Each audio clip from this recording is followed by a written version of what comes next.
There's one. Come on, get out of there. Get out of there. There we go. Before we get into the video, I want to talk about where I'm at. Most of you that watch the channel probably won't be familiar with the surroundings as I go about fishing here in the next couple days. I am up around Liberty Island. I know a lot of people that fish the Central Delta don't make it up this way much, but if you do, I have a couple words of caution and just a little bit of information about this area. So, if you're familiar with Frank's Track is a flooded island. It has approximately 3,500 acre-feet of water in Frank's Track. Liberty Island, which is also a flooded island, has 5,000 acre-feet of water. It's actually bigger than Frank's Track. It's a big place up here. Here's what you need to know. Liberty Island and the surrounding channels and sloughs around Liberty Island have lots of navigational hazards. Liberty Island is very shallow. Before it flooded, it had houses, farmhouses, farm buildings. There's telephone poles. There's an old paved road out there. Lots of obstructions. From what I understand, a lot of the farmers, when it flooded, had to leave a lot of the equipment out there. So, navigational hazards. If you go inside, I would suggest for the first time or two, trim your motor up, explore around with your trolling motor. When you get outside the island, you're going to notice a lot of the sloughs out there look very much like the sloughs in the Central Delta. There are also navigational hazards, sandbars, and logs, and just all kind of things that you may not encounter in the Central Delta. So if you go up there, just think about slowing down, being careful. It's lots of good fishing up there. It's going to take you a long time to figure this place out. I've been up here for 4 or 5 years now, 8 or 10 times a year, and I am just scratching the surface. There are miles and miles of sloughs that are all fishable. Enjoy the video. You're going to see some topwater action. You're going to see punching. You're going to see a little bit of everything in this video. So I'm going to continue my day, and I hope you guys enjoy the video. It's number one today.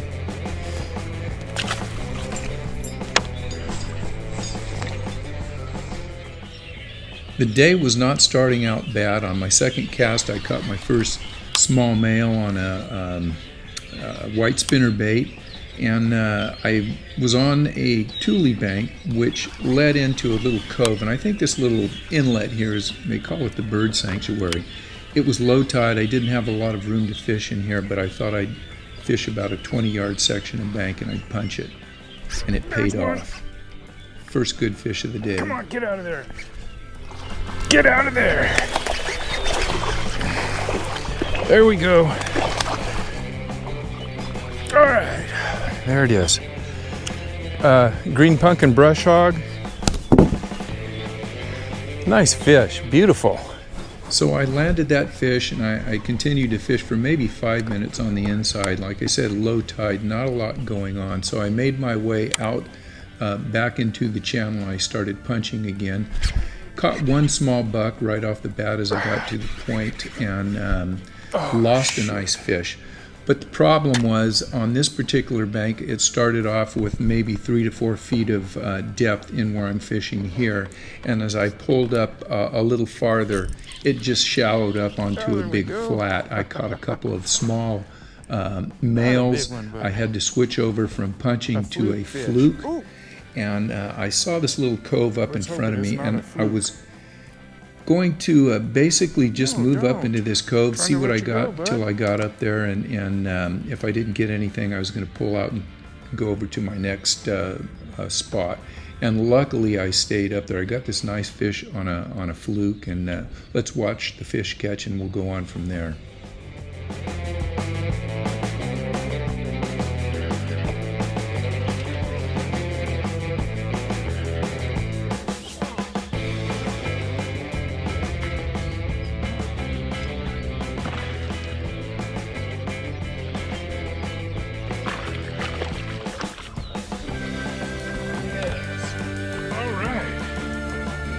Believe it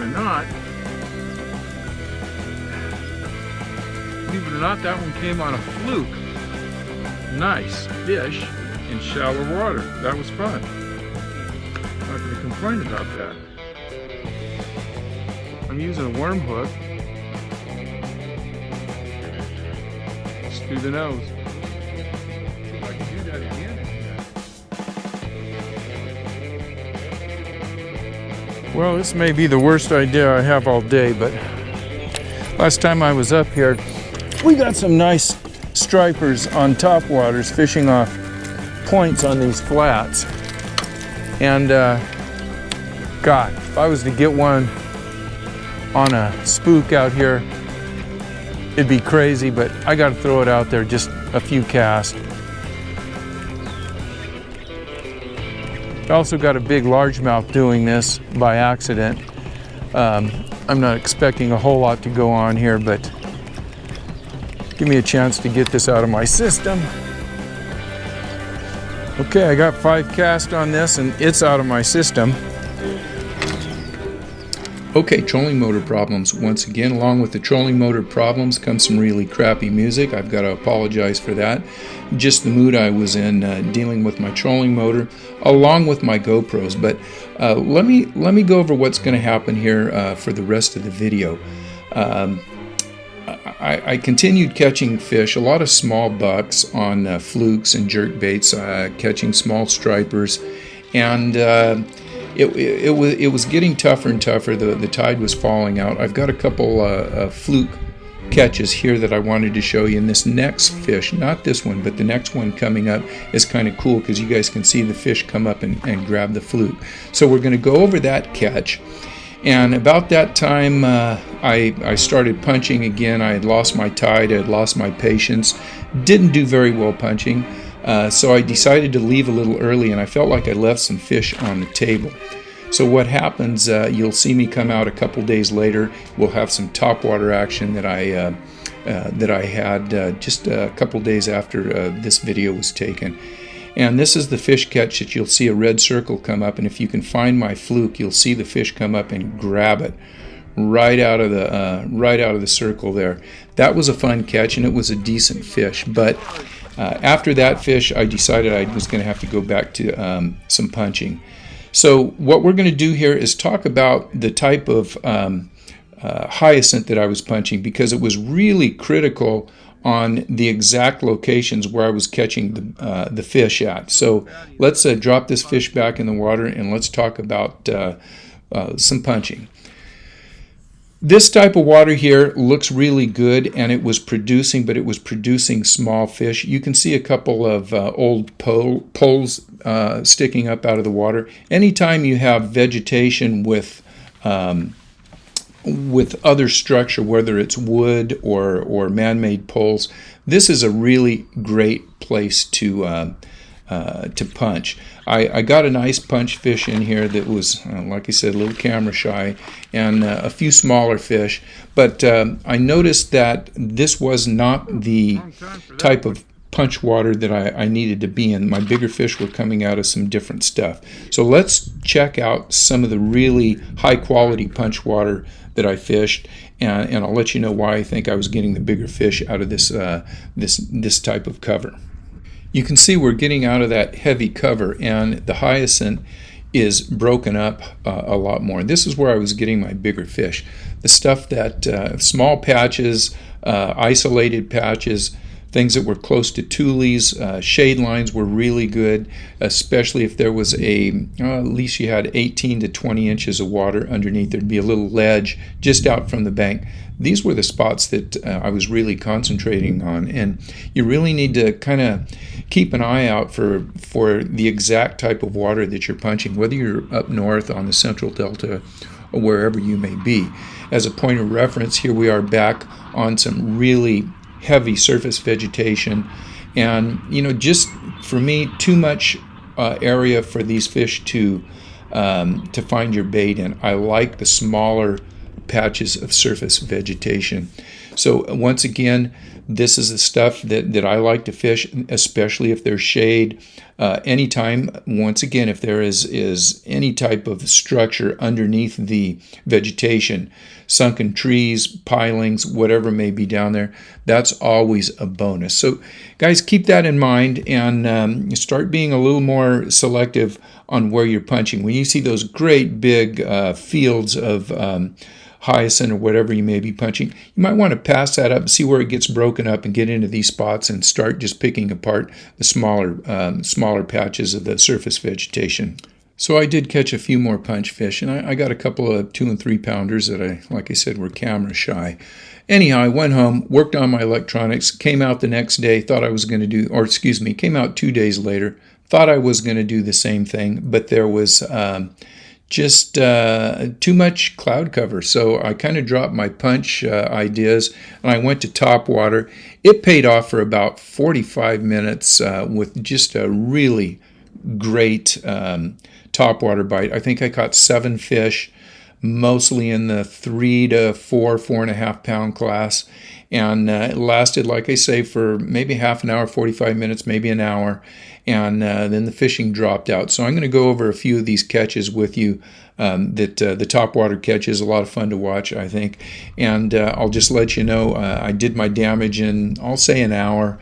Caught a few small fish after that, decided that I was still having some problems with the old trolling motor and my GoPros and this, that, and the other thing. So at that point, I decided that it was time to pack up and go home and work on electronics. But let's check out some of these topwater catches.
All right, one last fish here with a little clump of weeds. We'll get that sucker taken care of and drop him back in the water. I want to thank you guys for watching. If you get a chance to come up north and give it a try, be careful for the navigational hazards out here, and don't expect to learn it all in one day. It's going to take a while.